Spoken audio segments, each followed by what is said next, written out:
We are what we eat, so the saying goes, but how well do you pay attention to the foods you eat? That's the question of the day as we explore food at what price. I'm joined by my good friend Ragan Brookes. It's wonderful to be with you, Ragan. Thanks for having me. This is a subject that's very close and dear to my heart, nutrition and the foods that we actually consume. We consume a lot of food here in the United States, and while there seems to be an abundance of food, there seems to be a polar reaction with people not getting the right nutrition. I think it's absolutely true. People aren't getting the right nutrition, and they aren't sure how to. I think we're so inundated with facts and information about our food these days that it gets very overwhelming and daunting, really, to tackle it and try to overhaul the way you've eaten for so long because it's been either inexpensive or easy, convenient. So it's really a shift that needs to happen. And if we simplify it and help people understand small ways that they can begin to get active and lead themselves towards a healthier life, which means living longer, avoiding diseases, then I think we could really be doing a service to people and helping them figure it out. What do you say to families that say, Ragan, I don't have the extra money. I work 8 to 6 every day. I'm lucky if I can get through a drive-through on the way home to feed my kids as I pick them up from school.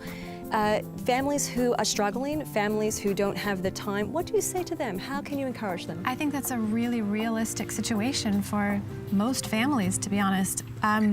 There's a few things that you can do. You can find your local farmer's market. You can also join a local co-op, which is a sort of a pay-in, but everyone contributes and you can ensure that you're getting the best quality food for your family.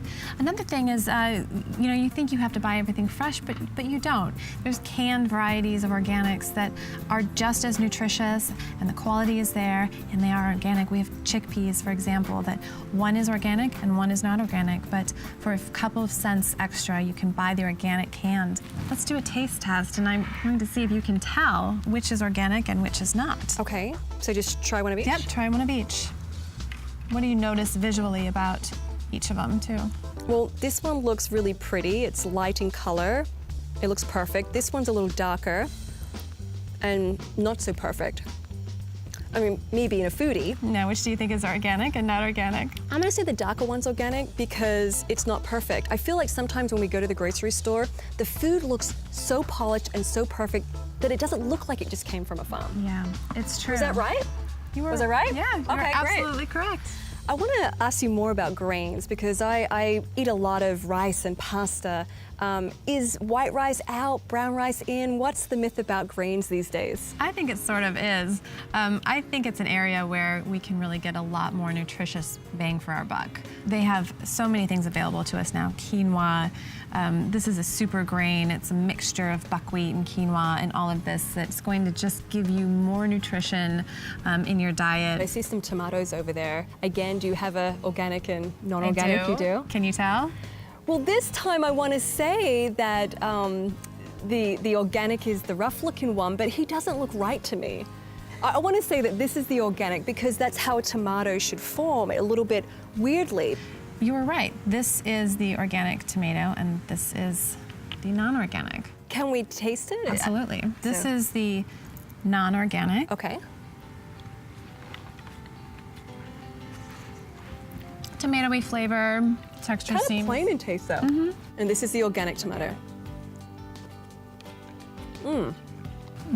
That's a huge difference. Mm-hmm. There's a list called the Dirty Dozen. If you can't afford organic across the board, then at least invest in these items organically because they are the ones that are going to soak up the most pesticides in the fields and be most harmful to you. So here I have a few items from the Dirty Dozen. Just try to buy these organically. Strawberries, apples, pears, potatoes are one of the leading vegetables with the most pesticides and chemical residue in them. Are you kidding? I didn't know that. Really? It's #1 on the Dirty Dozen list. And strawberries, of course, because they're being sprayed.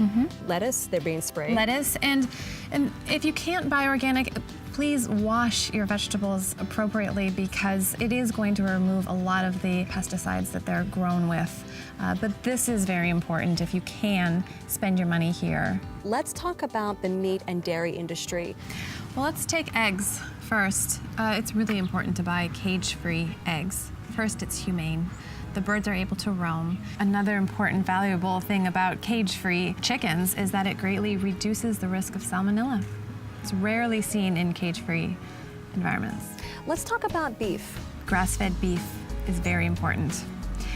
They did a study that when you take a pasture cow and if you were to put it into a feedlot and feed it corn, grain feed, that the levels of omega-3s are nearly undetectable after 3 months. Commercially raised beef also is dosed with growth-boosting hormones, antibiotics.